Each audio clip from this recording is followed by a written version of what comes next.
আসসালামু আলাইকুম। মীর তৌফিক হোসেন স্বাগত জানাচ্ছি এনটিভি রাতের খবরে। ক্রাউন সিমেন্ট শিরোনাম দেখছিলেন, এবার বলছি পুরো খবর। কোটা আন্দোলনকে কেন্দ্র করে সাম্প্রতিক সহিংসতায় জড়িতদের শ্রীলঙ্কার মতো সহিংসতা করে সরকার উৎখাতের পরিকল্পনা ছিল বলে মন্তব্য করেছেন প্রধানমন্ত্রী শেখ হাসিনা। দুপুরে ঢাকায় নিযুক্ত ভারতীয় হাইকমিশনার প্রণয় ভার্মা প্রধানমন্ত্রীর সঙ্গে সাক্ষাৎ করতে গেলে তিনি এমন মন্তব্য করেছেন। প্রধানমন্ত্রী প্রেস সচিব মোহাম্মদ নাইমুল ইসলাম খান সাংবাদিকদের জানিয়েছেন, প্রধানমন্ত্রী বলেছেন, এটা কোনো সাধারণ আন্দোলন ছিল না, এক পর্যায়ে প্রায় সন্ত্রাসী আক্রমণের মতো হয়ে যায়। ভারতের হাইকমিশনার বাংলাদেশের সাম্প্রতিক সহিংসতায় জীবন এবং সম্পদহানির ঘটনায় শোক প্রকাশ করেন। ধারাবাহিকভাবে পরিস্থিতি স্বাভাবিক হওয়া এবং অর্থনৈতিক কার্যক্রম স্বাভাবিক অবস্থায় ফিরে আসাকে স্বাগত জানান প্রণয় ভার্মা। এর আগে জাতীয় মৎস্য সপ্তাহ উপলক্ষে প্রধানমন্ত্রী গণভবনে পুকুরে মাছের পোনা অবমুক্ত করেন।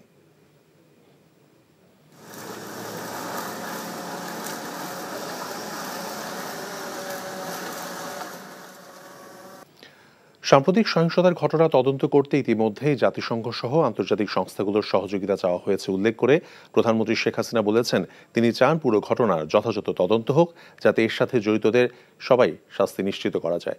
জাতীয় মৎস্য সপ্তাহ 2024-এর উদ্বোধনকালে তিনি এসব কথা বলেছেন। ধ্বংস হয়ে যাওয়া স্থাপনাগুলো হয়তো আবার নির্মাণ করা যাবে, কিন্তু প্রাণগুলো আর ফিরে পাওয়া যাবে না বলেও মন্তব্য করেন শেখ হাসিনা। নজরানা চৌধুরীর রিপোর্ট। মৎস্য ও প্রাণী সম্পদ মন্ত্রণালয়ের উদ্যোগে রাজধানীর বঙ্গবন্ধু আন্তর্জাতিক সম্মেলন কেন্দ্রে এক অনুষ্ঠানের আয়োজন করা হয়। সেখানে যোগ দিয়ে প্রধানমন্ত্রী শেখ হাসিনা জাতীয় মৎস্য সপ্তাহ 2024-এর উদ্বোধন করেন।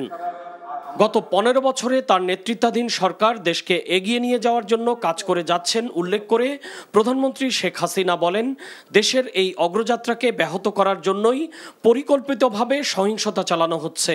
আমি কোনোদিন ভাবতে পারিনি যে এই সময় এই ধরনের একটা অবস্থার সৃষ্টি হবে, এতগুলি তাজা প্রাণ যাবে। বিভিন্ন শ্রেণী পেশা, আইন শৃঙ্খলা রক্ষাকারী সংস্থা থেকে শুরু করে ছোট শিশুটি, কেন এই রক্ত ছড়া, যারা আপনজন হারিয়েছে তাদের প্রতি আমার সহমর্মিতা জানাই।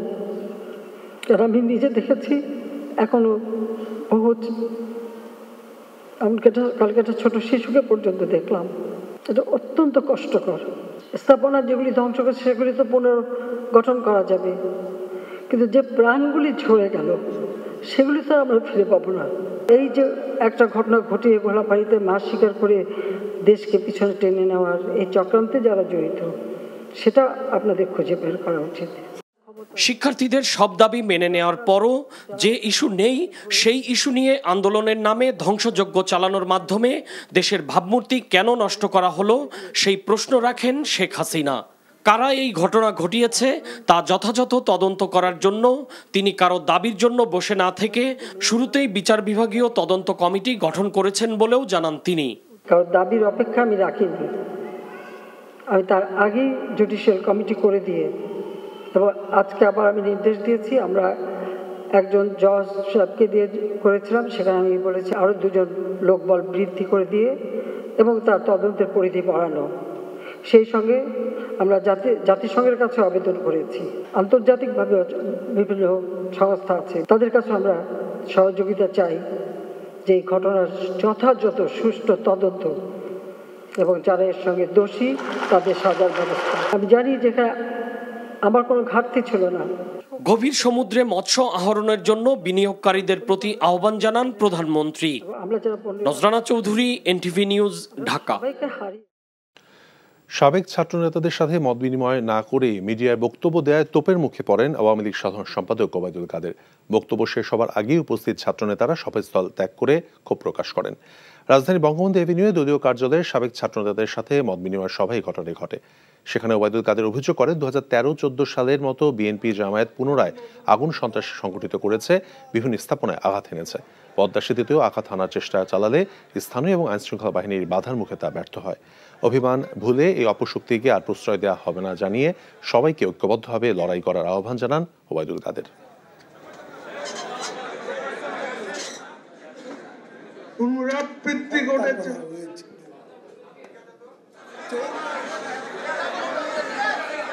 2013, 2014, 2015 সালেও এই নাশকতার বলি হয়েছে বাংলাদেশের অনেক মানুষ। বারবার চেষ্টা করেছে পদ্মা সেতুতে, মাওয়া প্রান্তে, জাজিরা প্রান্তে আগুন দিতে, কিন্তু স্থানীয় জনগণ পুলিশের প্রতিরোধের মুখে তারা সফল হয়ে গণহত্যা চালিয়ে বর্তমান সরকার গণশত্রুতে পরিণত হয়েছে বলে মন্তব্য করেছেন বিএনপি মহাসচিব মির্জা ফখরুল ইসলাম আলমগীর। বিবৃতিতে তিনি বলেছেন, যতই মিথ্যাচার করা হোক না কেন, কোনো না কোনোভাবেই সরকার পতন আর ঠেকানো যাবে না, কারণ ছাত্র গণ আন্দোলনে জনবিচ্ছিন্ন হয়ে পড়েছে আওয়ামী লীগ সরকার।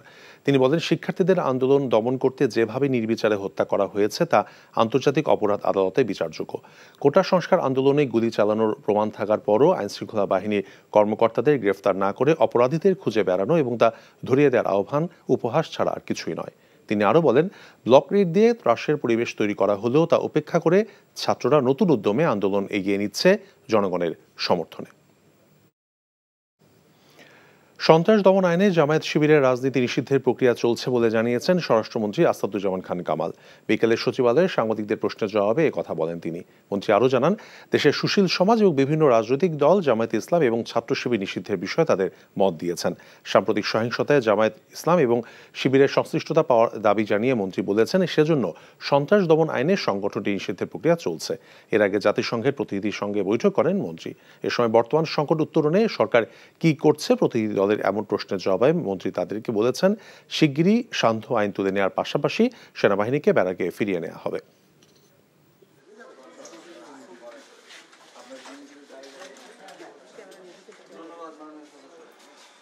সুশীল সমাজের ডিমান্ড আছে, 14 দলের ডিমান্ড আছে, আমাদের রাজনৈতিক ডিমান্ড রয়েছে, এবং এই অতি সম্প্রতি যে সমস্ত ঘটনাগুলি ঘটছে এইগুলির মধ্যে জামাত শিবিরের যে সম্পর্ক রয়েছে, এই সবগুলি মিলিয়েই সিদ্ধান্ত হয়েছে যে এই দলটাকে নিষিদ্ধ করার জন্য। সেই প্রক্রিয়াটি চলছে এবং যে কোনো সময় প্রক্রিয়াটা শেষ হলেই ঘোষণা হবে। আমরা মনে করছি খুব শর্ট টাইমের মধ্যেই আমরা কভার করতে পারবো। আমাদের সন্ধ্যা আইন যেটাকে বলে কারফিউ, সেটাও আমরা উইথড্র করতে পারবো এবং আর্মিও ব্যারাকে ফিরে যাবে খুব শর্ট টাইমের মধ্যেই, আমরা আশা করছি। গুজব ছড়াচ্ছেন এমন 50 ব্যক্তির বিষয়ে ব্যবস্থা নিতে ফেসবুক কর্তৃপক্ষের কাছে অভিযোগ করা হয়েছে। এই তথ্য জানিয়েছেন তথ্য ও যোগাযোগ প্রযুক্তি প্রতিমন্ত্রী জুনায়েদ আহমেদ পলক। দুপুরে বিটিআরসি ভবনের সংবাদ সম্মেলনে তিনি আরও জানান, দেশে ইন্টারনেটের গতি বৃদ্ধির চেষ্টা করা হচ্ছে। হাসানুল শাওনের রিপোর্ট। এবং অপপ্রচারকারী বুধবার দুপুরে এই সংবাদ সম্মেলনেই ইউটিউব, ফেসবুক সহ সব সোশ্যাল মিডিয়া প্ল্যাটফর্ম চালুর ঘোষণা দেন তথ্য ও যোগাযোগ প্রযুক্তি প্রতিমন্ত্রী। এ সময় জুনায়েদ আহমেদ পলক জানান, টিকটক, ফেসবুক এবং ইউটিউব কর্তৃপক্ষের সাথে কয়েক দফা বৈঠক করে উস্কানিমূলক ভিডিও ও গুজব ছড়ানো পোস্টের বিষয়ে তাদেরকে সতর্ক থাকতে বলা হয়েছে। এছাড়া গুজব ছড়াচ্ছেন এমন 50 ব্যক্তির বিষয়ে ফেসবুক কর্তৃপক্ষের কাছে অভিযোগ করা হয়েছে বলেও জানান তিনি। তাদের অ্যাকাউন্টগুলোকে ব্লক করার ব্যাপারে তারা একটু শক্ত অবস্থায় থাকে এবং তার কারণও তারা ব্যাখ্যা করেছে। যেহেতু তারা একটা ব্রডকাস্টিং চ্যানেল, তারা অনেক ব্যাখ্যা দিয়েছে। সেই বিষয়ে ভবিষ্যতে তারা আরো ক্লোজলি কাজ করবে এবং তারা আগামী দিনে সরাসরি আরেকটা বৈঠকের সময় চেয়েছে।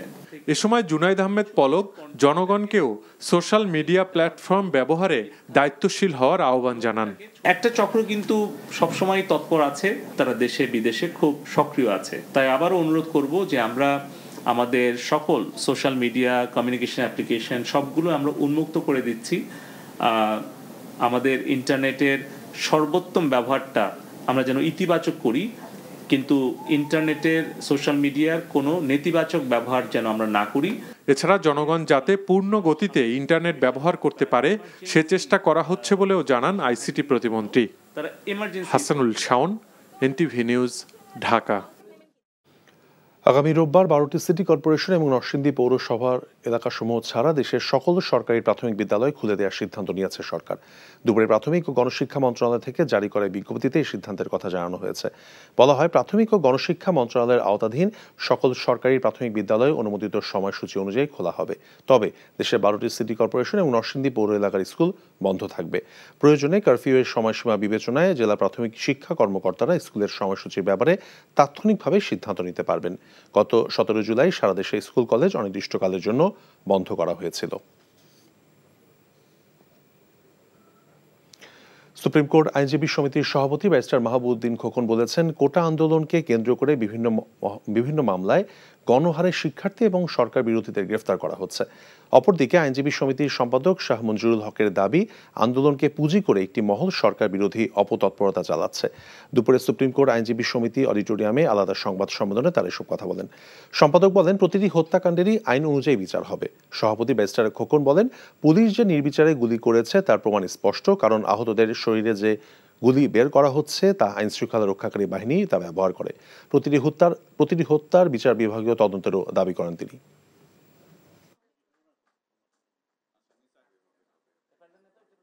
আমরা কোটা আন্দোলন রিপাবলিক দ্বারা আটককৃত, পাশাপাশি সারা বাংলাদেশে আটককৃত কোটা আন্দোলনের ছাত্র সমন্বয়ক তাদের অনতিবিলম্বে মুক্তি দাবি করছি। ময়নাতদন্তে যে চাইনিজ রাইফেল ও শটগানের গুলিগুলো পাওয়া গেছে ময়নাতদন্তের সময়, অন্যের গুলি থেকে বের করেছে, সেই গুলিগুনের দেশের আইন শৃঙ্খলা বাহিনী ব্যবহার করে। পুলিশ, সিআরপিসি, পিআরবি সহ সকল আইন রুলস রেগুলেশন মেনেই তারা এই পরিস্থিতিকে শান্ত করেছে।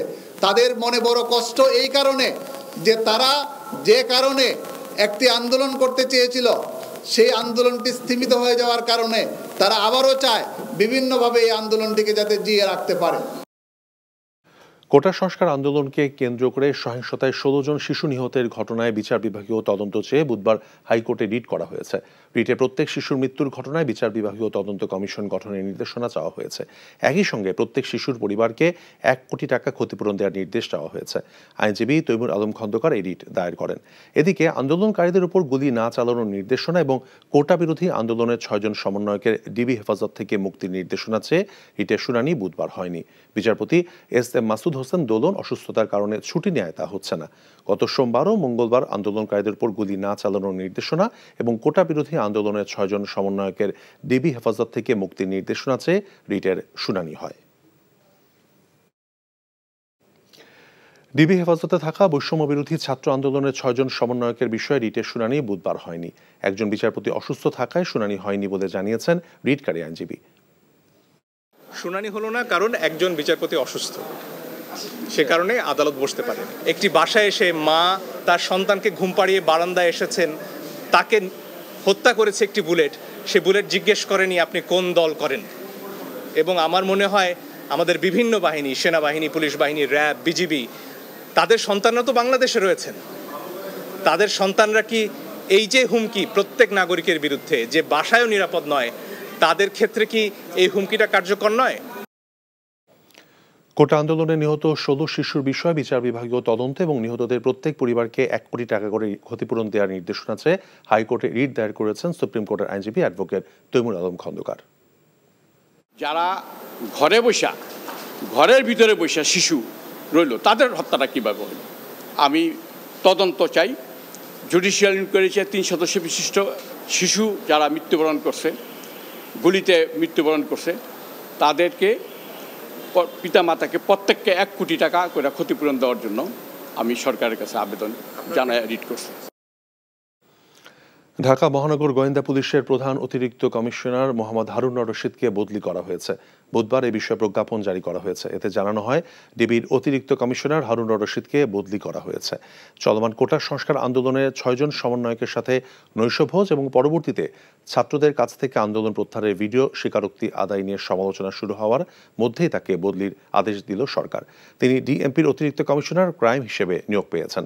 এদিকে অতিরিক্ত পুলিশ কমিশনার আশরাফুজ্জামানকে লজিস্টিক্স, ফিন্যান্স অ্যান্ড প্রকিউরমেন্ট থেকে ডিবিতে বদলি করা হয়েছে। প্রসঙ্গত 2022 সালের জুলাইয়ে ডিবিতে AKM হাফিজ আখতারের স্থলাভিষিক্ত হন হারুন রশিদ। আলোচিত এই পুলিশ কর্মকর্তা 2021 সালের মেতে যুগ্ম কমিশনার হিসেবে গোয়েন্দা বিভাগে পদায়ন পান। এর আগে ডিএমপির তেজগাঁও বিভাগের উপকমিশনার এবং নারায়ণগঞ্জ ও গাজীপুরে পুলিশ সুপার হিসেবে দায়িত্ব পালন করেন তিনি।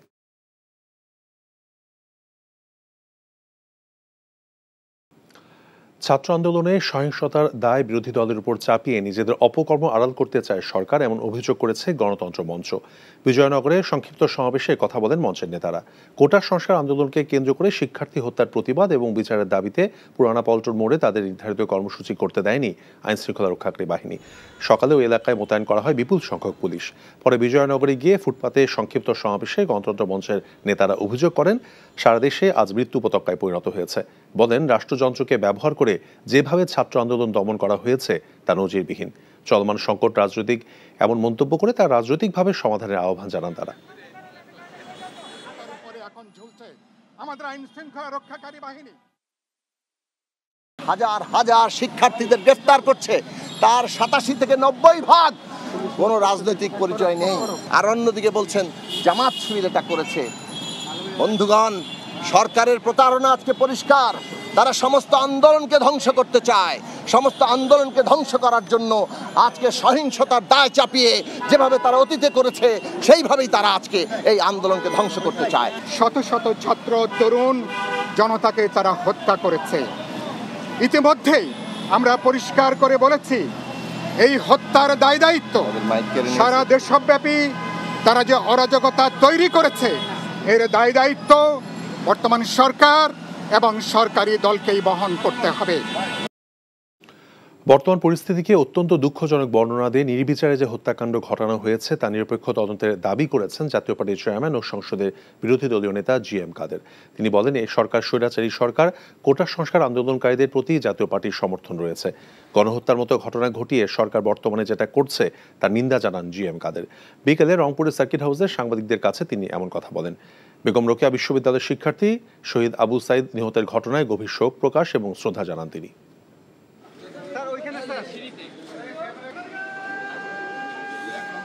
নির্বিচারে গুলিবর্ষণের ফলে বেশিরভাগ ক্ষেত্রেই অনেক নিরীহ মানুষ, শিশু মারা গেছে। একেবারে 17 বছর 18 বছর বয়সে প্রচুর মানুষ মারা গেছে। সমস্ত মানুষ যারা মারা গেছে তাদেরকে কেউ সন্ত্রাসী হিসেবে চিহ্নিত করার কোনো সুযোগ পায়নি। এখন পর্যন্ত সরকার চেষ্টা করে তাদেরকে সন্ত্রাসী হিসেবে প্রমাণ করতে পারেনি। তারা যদি সন্ত্রাসী দমন করতে চায় তাহলে সন্ত্রাসীকে আগে তাদের সুনির্দিষ্টভাবে চিহ্নিত করতে হবে, তারপরেই না তাদেরকে প্রতিহত করার প্রশ্ন আসে। নিয়মতান্ত্রিক শান্তিপূর্ণ ছাত্র রাজনীতিতে বিশ্বাস করে বলেই ছাত্রলীগ উস্কানিতে পা দেয়নি। দেশ জুড়ে ছাত্রদের ব্যবহার করে বিএনপি জামায়াত সহিংসতা করেছে বলেও দাবি করেন ছাত্রলীগের সভাপতি সাদ্দাম হোসেন। সন্ধ্যায় রাজধানীর শাহবাগে শোকের মাস উপলক্ষে মোমবাতি প্রজ্বলন কর্মসূচিতে তিনি এসব কথা বলেন। শত শত মোমবাতি প্রজ্বলনের মাধ্যমে শোক দিবসের মাসব্যাপী কার্যক্রমের উদ্বোধন করেন ছাত্রলীগ সভাপতি। সাদ্দাম বলেন ছাত্রদল শিবির শিক্ষার্থীদের ব্যবহার করে আন্দোলনের নামে সহিংসতা করেছে। এতে চরম ধৈর্যের পরিচয় দিয়েছে ছাত্রলীগ। হলগুলোতে ছাত্রলীগের ছাত্রীদের শিবিরের ছাত্রীরা লাঞ্ছনা করেছে বলেও অভিযোগ করেন তিনি। বলেন হল থেকে বিতরণের পরদিনও টিএসসিতে ছাত্রলীগের সমাবেশ প্রমাণ করে ছাত্রলীগ অবশ্যই শান্তিপূর্ণ কার্যক্রম চালিয়ে যাচ্ছে। কার উস্কানিতে ছাত্রলীগ পা দেয়নি বলেও মন্তব্য করেন সাদ্দাম হোসেন।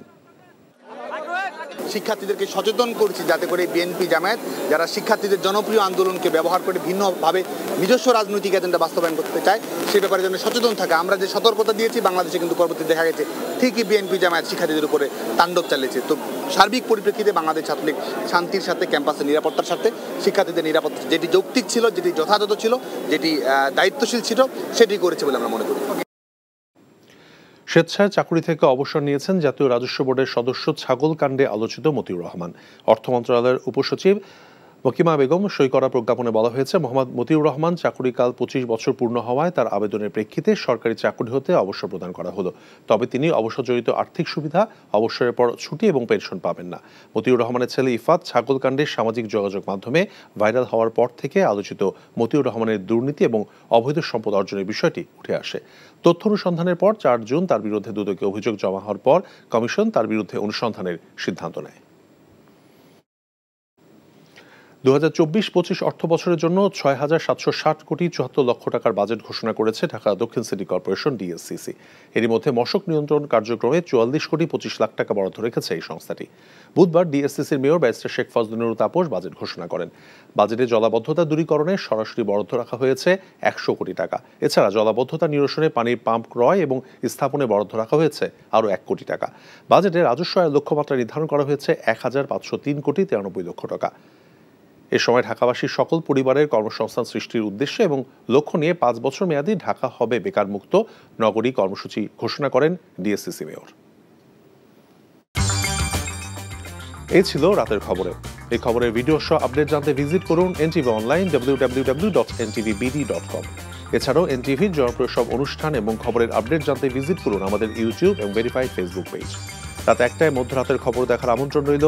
ধন্যবাদ সবাইকে। শুভরাত্রি।